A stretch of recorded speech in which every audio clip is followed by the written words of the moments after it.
Hey guys, welcome back to my channel. I am driving to Tampa right now because I'm going to be looking at an apartment. You know, as you guys know, I'm doing dialysis 3 days a week.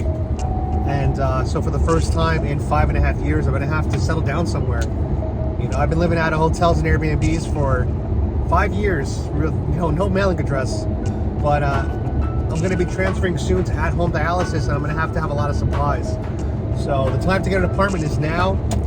I'll probably buy later in the year, but for now we're gonna rent. And you know, I'm kind of excited to have my own place again for the first time. So looks like I'll be in Tampa, St. Pete, Clearwater area. What's up? One of my favorite parts of Florida. I love the west coast of Florida. But you'll hear more on that in the future. What I wanted to talk to you guys about was, as I'm driving, I want to talk to you guys about Verizon and T-Mobile. So I was with Verizon as a customer probably for like 20 plus years. Now, I've been in sales before when I used to work, and the one thing I know is it's always easier to keep a customer than it is to get a new one, right?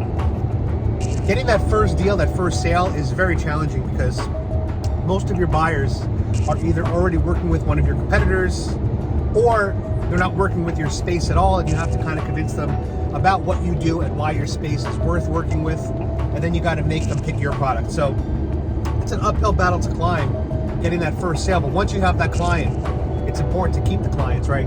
Now, for those of you who work in insurance or other types of sales jobs, it's called residuals. You know, you keep a client, you get a residual every month, they add up, you build a foundation, now all of a sudden you're getting rich every month.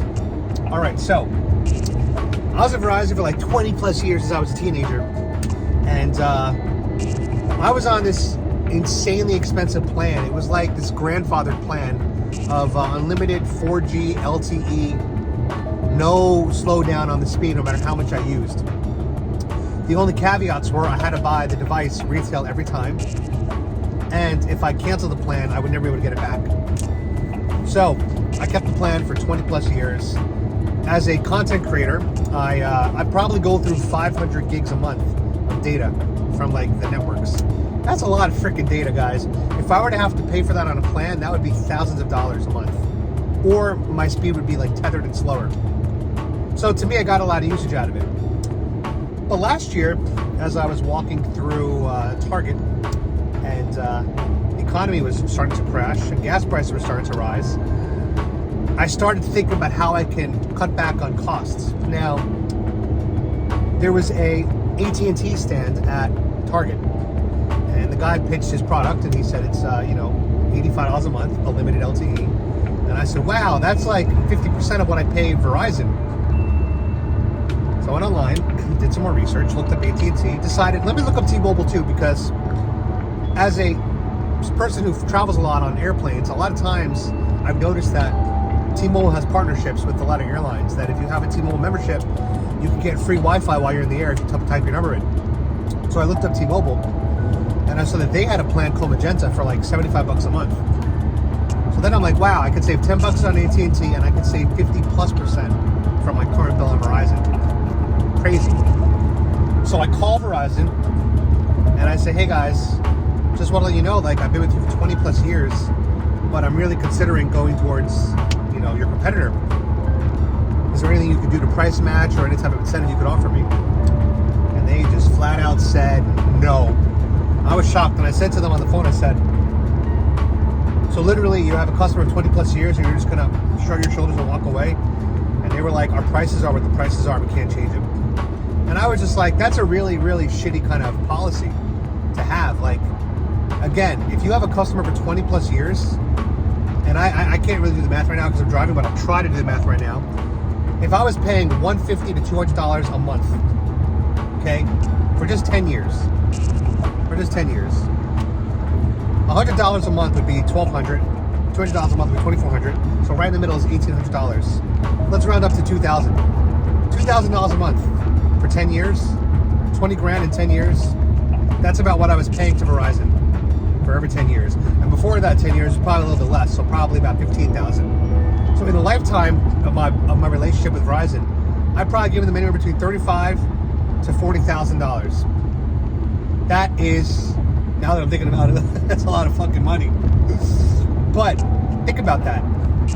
Had they kept me as a client and reduced the price or did something to meet me in the middle, they would have had another $10,000 for the next 10 years. Right?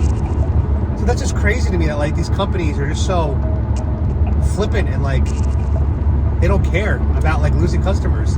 And ultimately, I know that the cell phone space is very competitive. These companies are all trying to steal each other, giving you crazy incentives to join them. But I was just so shocked that Verizon was just like, we can't do anything, guys. See ya. We can't do anything for you. Go fuck yourself. I was really shocked by that. So a point of this is, guys, if you are in a position of having customers, you should always respect your customers, especially those that have been with you for a long time. I think that's really, really important to not have to work as hard. And secondly, I've been very happy with T-Mobile. And one of the coolest parts of T-Mobile, and I'm not even getting paid to do this, guys. One of the coolest parts of T-Mobile is as soon as I landed in Mexico, I got a text message from T-Mobile saying, "Welcome to Mexico. Your cell phone plan works here as well." Of course, they did have limitations on that. I forgot how many gigs. In the beginning, it was super fast, but after about a week, after I blew through my data plan in Mexico, I did notice that the speeds slowed down dramatically. So they will do that internationally, but if you're not a content creator, it should be enough data for you to last a month. But for me, it was enough for about a week of high speed, but it was so cool to have that without having to worry about getting a SIM card. So I love T-Mobile as a network, big fan of them. I'd love to know what service you guys have and what your thoughts are in the comments. So let me know below. What cell phone provider do you use? Are you happy with them? I'm T-Mobile. I love them. I'm happy I made the switch, and I'm just very disappointed in Verizon. And I do want to give a shout out to AT&T because they're the ones that convinced me to even look elsewhere outside of Verizon. Even though I ultimately did not go with AT&T, their sales pitch worked, getting me off of Verizon and onto T-Mobile. So that's the story, guys. I hope you guys enjoyed this. As always, be free, my sheeple. Get your blood checked. JoeBidenHateYou.com. And God bless Trump. See you guys tomorrow. Peace.